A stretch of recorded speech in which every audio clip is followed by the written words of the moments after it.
News industry lobbyists say Congress needs to include relief in next stimulus package. New York. A version of this article first appeared in the Reliable Sources newsletter. You can sign up for free right here. Check out the #Save the News hashtag on Twitter. This week local journalists are spotlighting the work that shows how essential they are, particularly in the midst of a pandemic. The hashtag is part of a new NewsGuild campaign to convince Congress to include relief for the news industry in the next COVID-19 stimulus package. Common Dreams wrote about the Guild's proposals in this story.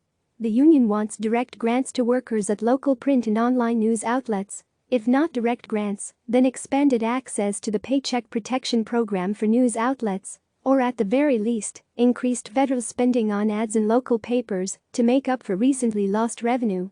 The second idea, adjusting PPP, because some news outlets are currently ineligible, is getting a lot of support. The basic problem is that conglomerates with lots of papers in different markets are too big to apply for PPP, but if they were allowed to apply on a per-paper basis, they'd meet the requirements. The House's HEROES Act included this adjustment, but that bill was said to be dead on arrival in the Senate.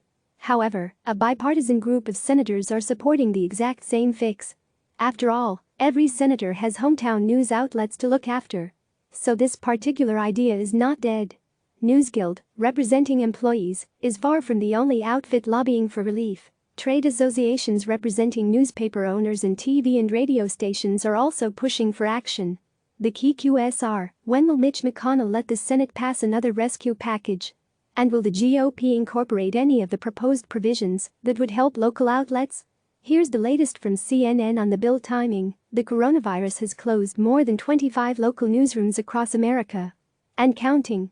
Katie Pellico emails, Pointer's Kristen Hare reports that dozens of small newsrooms around the country, often more than 100 years old, often the only news source in those places, are closing under the weight of the coronavirus. Hare has been cataloging cuts and closures at local newsrooms for weeks.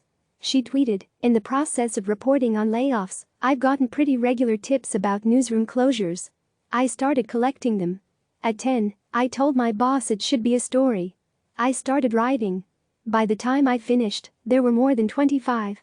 Related, Pointer has launched Locally, an information hub designed specifically to help local journalists navigate their rapidly changing industry. Manju, the worst is yet to come in his decidedly grim new knit column. Farhad Manju renounces optimism.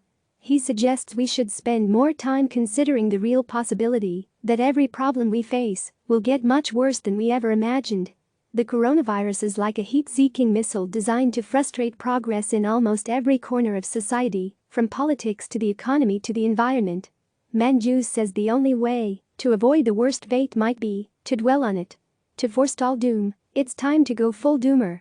Fellow Times writer Shira Ovid tweeted about the significance of such a statement from the relentlessly optimistic opinion columnist. "Welcome to the oh god this is bad place. For the record, we still have a long way to go in this pandemic," the Director General of the World Health Organization said Wednesday, while the organization reported its largest single-day increase in coronavirus cases. "We live in a patchwork pandemic," by Ed Young, is a must-read about the next phase of the crisis.